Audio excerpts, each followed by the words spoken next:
So I mean, I've been a coach, I've been a instructor, teacher, and then now mostly I'm a therapist and teacher of other clinicians. So from a mental health standpoint, and I think this can be really globally true, is that people tend to do well when they have autonomy and they feel empowered.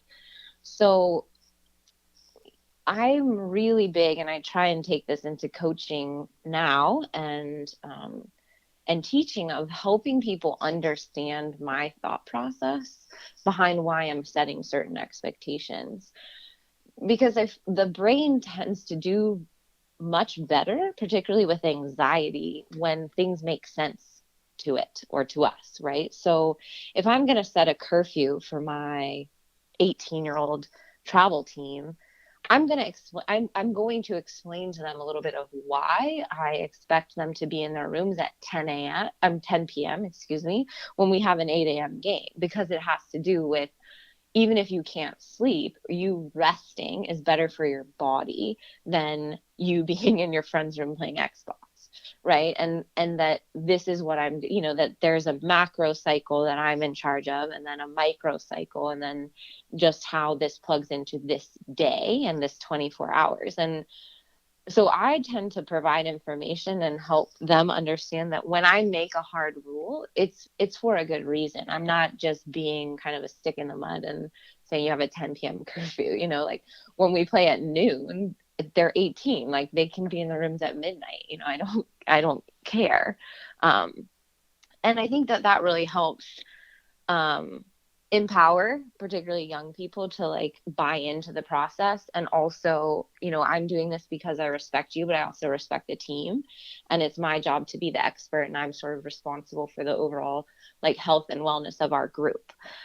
So that, I think millennials like that, because it's me kind of saying like, I value you and I'm open to input, but let me explain first why we're doing it. And that has greatly minimized the amount of what I used to call stupid questions that I would get, or stupid comments. They weren't stupid, of course, but my old school coaching mentality, I would get annoyed. But when I started doing that, it really limited the questions. And then sometimes I would get really valid points or concerns from the group, because they understood my thought processes. And so if I missed something, they could chime in. And sometimes I was like, no, that's great. Or sometimes I was like, well, actually, I've tried that before, and this is what I saw happen. And so I'm not going to do that because this game's too important to me. And they usually could accept that because they felt heard and listened to. So, I think we want,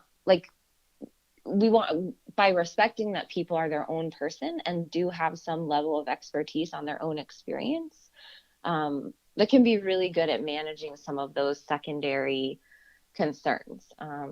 And I typically think like communication is just so important when it comes to managing people and having people feel cared about, is how we communicate with them, and then how open we are to getting communication back from them is really important.